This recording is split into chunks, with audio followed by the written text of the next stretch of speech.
Sir आज क्या कार्यक्रम और कौन सी चीज़ को लेकर आप लोग यहाँ पर आए हैं घाट में सर? देखिए, मैं बिहार सरकार को धन्यवाद देता हूँ कि महानंदा नदी पर 40-40 किलोमीटर पर पुल नहीं है। एक डंगड़ा में, मस्तान चौक में, फिर तैयबपुर में। शुरू दिन से, जब से मैं विधायक बना, शुरू दिन से इस बात की लड़ाई लड़ रहा हूँ कि गंगा में 5-5 किलोमीटर पर पुल है और महानंदा में 40 किलोमीटर पर पुल नहीं है। मैंने प्रयास किया इसके लिए और मैं अमोर बैसा की जनता का आभारी हूँ। इनका मैं शुक्रगुजार हूँ कि उन्होंने मुझे खिदमत का मौका दिया। मैं बिहार सरकार का भी शुक्रिया अदा करता हूँ जिन्होंने मेरे प्रस्ताव को तस्लीम किया, मंजूर किया और आज इस पुल को मंजूरी मिल गई। इसका टेंडर फाइनल हो गया, ठेकेदार अपना कैंप लगाने लगे हैं। मुझे बड़ी खुशी है। मैं बल्कि माननीय मुख्यमंत्री जी से कहूँगा, पुल निर्माण के मंत्री से कहूँगा कि आप लोग आइए और इसका शिलान्यास कीजिए। वर्ड नहीं तो आज भी कम से कम जो अभी आचार संहिता लागू होने का मामला है उससे पहले कम से कम पटने ही से आप लोगों का शिलान्यास कर दें, इसकी मैं गुजारिश कर रहा हूं।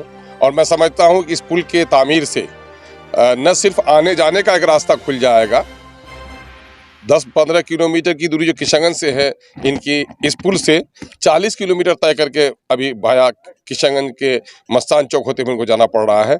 ये पुल से सिर्फ दूरी नहीं घटेगी बल्कि अमोर बैसा की समाजी, तालीमी, इक़्तिसादी जो उनकी मुआशी हालत है, जो उनको इकोनॉमी है, जो उनका कल्चर है, उनका एजुकेशन है, सब पर इसका बहुत ही मुस्बत असर पड़ेगा। हम उम्मीद करते हैं कि इस पुल से एक नया इनकलाब आएगा कान के मार्केट में भी और हमारे अमोर बैसा में भी। और ये मामला सिर्फ यही नहीं है बल्कि इस पुल का जो हमारा वो है, आप उसमें लिखा हुआ है कि SH to NH, यहाँ से फकीर टोली SH से, अमोर के SH से लेकर के NH कानकी तक जोड़ने वाला रास्ता भी हमारा लाइन पर है और इंशाल्लाह मैं समझता हूँ ये बड़ा इनकलाबी कदम आप मुख्यमंत्री जी के लिए धन्यवाद समारोह कर रहे हैं, आपके विपक्ष कह रहे हैं ये तो विधायक जब TRP ले रहे हैं, सारा प्रयास तो हमारा पहले का सब। अब उन विचारों को अगर किसी के मजाल है तो एक लाके दिखा दे, किसी की मजाल है कि अगर लगा दे। ये सारे लोग बोलते हैं तो सारा प्रयास तो क्यों नहीं करा लिया था। ये मैं तो समझाऊं कि रमज़ान मुबारक के सदक़े जब हम लोगों ने इस पुल का सर्वे कराया था, नौशाद भाई कानकी के गवाह हैं कि हम लोग धूल में लिपट करके उस वक्त इंजीनियर को लेकर सर्वे कराया था। एक घाट का नहीं, 3 घाट का सर्वे कराया था। सूटेबल यहाँ पर हुआ और यहाँ पर सैंक्शन हुआ है। और बहरहाल चलिए, जिनको जो कुछ बोलना हो बोलिए। मेरा काम तो, अपना तो काम है, चलाते चलो चिराग रास्ते में, चाहे दोस्त चाहे दुश्मन का घर मिले। सर लोगों का ये भी कहना है कि ये इलेक्शन को देखते हुए ऐसा जो है अमोर। अरे भाई, इतने हमारे अमोर बैसा के लोगों को इतना बेवकूफ़ समझते हैं आप क्या? हमारे लोग पढ़े लिखे लोग हैं, कागजात है कि वैसे ही है। वो उन बेईमानों की तरह हम बगैर मंजूरी के शिलान्यास करते हैं? ऐसा थोड़े है। सारे कागजात हैं, लटका हुआ। आपने नहीं देखा पुल निगम का अपना लेटर? नहीं देखा? वहाँ जाकर के देखिए बोर्ड में क्या लिखा हुआ है। उनका कैंप यहाँ पर लग रहा है। ये सारी चीजें नहीं देख रहे हैं आप लोग? ये जमाना गया, लोगों को धोखा दे रहे थे। मैंने अमोर बैसा में खिदमत की है। अमोर बैसा के नौजवान होशियार हैं, पढ़े लिखे हैं, वो सारी चीजों को अपनी खुली आंखों से देखते हैं। किसी नादान के बहकावे पर जाने वाले लोग नहीं है भाई। सर जब से ये वीडियो रिलीज हुई आपकी अभयपुर घाट की, ये जो ब्रिज को लेकर, उसके बाद से सबसे बड़ी चीज जो निकल कर ये आ रही है कि कहीं ऐसा ना हो कि जिस तरह से खाड़ी पुल को लगातार उसके लिए प्रदर्शन भी हुआ, लोगों ने आवाज उठाई, कहीं ऐसा तो नहीं कि ये अटक के रह जाए। मैं आपको बता दूं, खाड़ी पुल के लिए जिन लोगों ने भी आवाज उठाई, मैं उन तमाम तो उन लोगों का शुक्रगुजार हूं। लेकिन जो लड़ाई मेरी लड़नी थी, असेंबली के दरो दीवार गवाह हैं उसके कि मैंने महानंदा में और खाड़ी और रसेली के लिए क्या लड़ाई लड़ी है। आप लोग उसके गवाह हैं। और अलहमदुलिल्लाह मैं आपको खबर सुना रहा हूं कि 32 करोड़ से खाड़ी का एक्सटेंशन का काम, चूंकि अब 2 विभाग से काम होगा, RWD, WRD, water resource department भी उसमें शामिल हो गया है। उसमें पूरे तरफ एक लंबा बांध बांधा दिया जाएगा खाड़ी से लेकर के महिषपत्रा तक, और वहाँ पर भी रसेली में भी है ना, बांध कम पुल का स्पेन बढ़ेगा। तो मैं समझता हूं कि इन लोगों को बोलने दीजिए, प्रयास मुस्बत तौर पर किया जाए तो मैं समझता हूं अखलास की कोशिश कामयाब होती है। और मेरा वो दोनों योजना भी अब बिहार सरकार की वो है कि कैबिनेट में आएगा और मामला मेरा फाइनल होगा। कितने दिन में पूरी हो जाएगी? इसका तो लगभग 3 साल का इसका ये है, चूँकि वेल फाउंडेशन बनेगा। और आपको मैं बता दूं कि जो पुल है आपका मस्तान चौक में, उसका 3 गुना लंबा ये पुल होगा, तो उससे 3 गुना लंबा होगा। 1113 किलोमीटर इसकी लंबाई है। 1113 मीटर, यार 1113 मीटर का मतलब है 1 किलोमीटर 113 मीटर। तो एक लंबा पुल है, तो जाहिर है इसमें तो समय लगेगा, वक्त लगेगा। लेकिन मैं समझता हूँ कि भाई भूखे आदमी के सामने में रोटी दस्त पर आ जाए तो ये भी उनके लिए बड़ी चीज़ है। और ये बड़ा काम, ये बड़े कामों के लिए वक्त लगता ही है। तो मैं समझता हूं कि इस इलाके की तकदीर और तस्वीर बदलेगी इससे। काम जो है कितने दिन में चालू हो जाएगा? इसके बाद काम रुक जाता है। देखिए, अब तो मैं समझता हूं कि सीमांचल की जनता इतनी जग गई है कि इनके टैक्स के पैसे से जो काम होते हैं अगर रुक जाएंगे तो सीमांचल का चक्का जाम हो जाएगा। कुछ लोग जो कह रहे हैं कि ये टीआरपी लेने के लिए कह रहा है, पुल निगम के साइड में जाइए, इंटरनेट किसी का अपना नहीं है। मैं अभी निकाला हूँ इसमें देखिए पूरा डिटेल दिया हुआ है। ये देखिए पुल निगम के साइड में जाइए, साइड में जाने के बाद आपको पूरा डिटेल मिलेगा कि कितने का एस्टिमेट है, क्या है, नहीं है। यहाँ पर पूरा देखिए HLRC ब्राइड 1311 मीटर अप्रोच ये है क्या आपका SH99 बैसा टू NH 31 कानकी। माननीय विधायक जो अभी बोल रहे थे कि कानकी या बैसा से कानकी तक जोड़ना है, ये चीज़ सबूत के साथ बोला जा रहा है। ऐसा नहीं कि हम लोग अपने घर से कोई चलाए हैं, ये पूरा एस्टिमेट बना हुआ है और इसका काम, इसमें कितने का एस्टिमेट है, कितना लंबाई है, सारा डिटेल सरकार की तरफ से दिया हुआ है। आप इंटरनेट में जाइए, जा करके देखिए, आप भी काम कीजिए, कोई बड़ी बात नहीं है।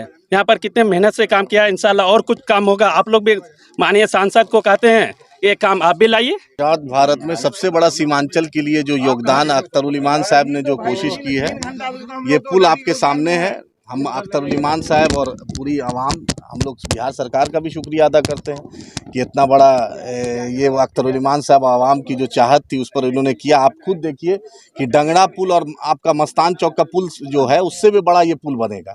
तो इस इलाके में सबसे बड़ा पुल बन रहा है और ये लगातार MIM की कोशिश, अख्तरुल इमान साहब की कोशिश रही है, आवाम का साथ रहा। हम सबका शुक्रिया अदा करते हैं क्योंकि आचार संहिता लगने वाला है, तो उससे पहले बिहार सरकार से हमारा अनुरोध है कि इसको शिलान्यास कर दे, क्योंकि जो कॉन्ट्रैक्टर हैं उनसे भी उनका एग्रीमेंट हो गया और यहाँ आप देखिएगा कि सॉइल टेस्टिंग का भी काम शुरू हो गया है।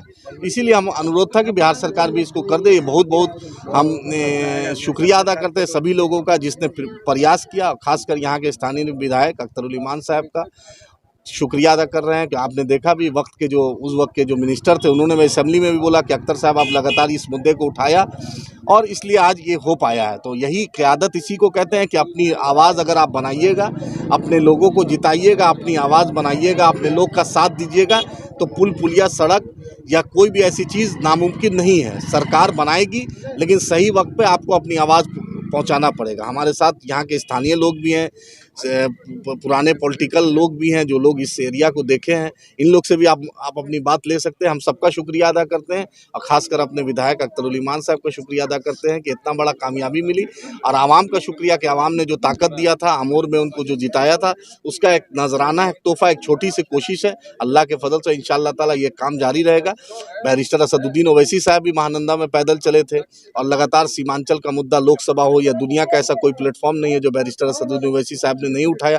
हम उनका भी शुक्रिया अदा करते हैं, सभी लोगों का शुक्रिया अदा करते हैं कि एक काम की आज शुरुआत हुई है। रमज़ान के मुबारक महीने में अल्लाह ने चाहा तो जल्द से जल्द आपको और बेहतर दिखेगा एक MIM की क़यादत में, और यहाँ के लोग की अगर ताउन रहा तो इंशाल्लाह ये कारवां बढ़ते रहे। 1947 के बाद भारत जब आज़ाद हुई थी, 1947 के बाद आज तक हमारे इस लोकसभा किशनगंज में कितने विधायक आए, कितने मंत्री आए, कितने MP आए, लेकिन अल्लाह तबारक तआला का कौल है कि मैंने जिस बंदे से, जिस इंसान से, जिस तरह से MLA बना करके उन्होंने खिदमत लिया, हमारे अख्तरुल इमान साहब का जो हमारे अमोर के MLA हैं, ये ऐतिहासिक काम है दोस्त। हम लोग हमेशा अपना महानंदा का उस पार जितने भी ग्रामीण लोग हैं, उस दिन मैंने बोला, आज भी मैं बोल रहा हूँ, चाहे सिरसी हो, हपनिया हो, सब लोग टूटे हुए हम लोग हैं। चूँकि यहाँ पर मामला सिर्फ पुल का मामला नहीं है, यहाँ पर जो सुविधा हम लोग किसान के बच्चों को दे पा रहे हैं, तालीम के एतबार से, चाहे वो खास लड़का हो या लड़की हो, या आपको स्टेशन पकड़ना हो, किसी नज़दीक आप जिला है आपका, लेकिन आप कटिहार जाते हैं, क्यों जाते हैं? डिस्टेंस की वजह से जाते हैं कि रोड पुल नहीं है, हम इतना दूर घूम के आएंगे। अब मेरा मेडिकल का मामला है, कोई डिलीवरी का मामला, किसी जिला लाना हो या आपको कटिहार ले आना हो, तो आपको दूरी का मामला है। ये बहुत ऐतिहासिक काम है। अल्लाह से दुआ कीजिए कि हमारे अख्तरुल इमान साहब को, जो हम लोग नेक्स्ट तैयारी कर रहे हैं, लोकसभा 2024 में आएंगे, तो सिर्फ हमारा किशनगंज जिला ही नहीं, सीमांचल ही नहीं, पूरे बिहार में तरक्की करेंगे इंशाअल्लाह। ये हम लोग सभी लोग दुआ कीजिए। रमज़ान का महीना है, हमारे ऐसे शेरे बिहार को हमारा पार्लियामेंट में पहुंचना चाहिए। मैंने हमारे शाहिद भाई के प्रोग्राम में हमारे रहमतपुरा में मैंने एक बात बोला था, लेकिन देखिए अल्लाह जो कोई कबूल कर लेता है। मैंने वो आप ही लोग यूट्यूब वाले को बोला था कि हमारे अख्तर साहब को एक सीट क्यों पूछे भाई, सीमांचल में नहीं पूरे बिहार में 7 सीट पर चुनाव लड़ना चाहिए। लेकिन हमारे अख्तर साहब जिस दिन 11 सीट का ऐलान किए हैं, ये ऐलान से दिल खुश हो गए, क्योंकि हमारे सदर साहब हमारे घर के हैं, हम लोग उसको अहमियत देते रहे। वो पूरे बिहार के सदर हैं और शेरे बिहार कोई अगर है, कोई अगर टू द फॉरवर्ड बोलेगा, हमको उम्मीद ही नहीं बल्कि यकीन है। जिस तरह से हमारे असदुद्दीन साहब पार्लियामेंट में बोलते हैं, अगर हम लोग सब लोग दुआ करके अपना वोट को अगर उसको डाल करके उनको पार्लियामेंट भेजेंगे तो शेरे बिहार शेरे हिंदुस्तान का सिकंद बन जाएंगे।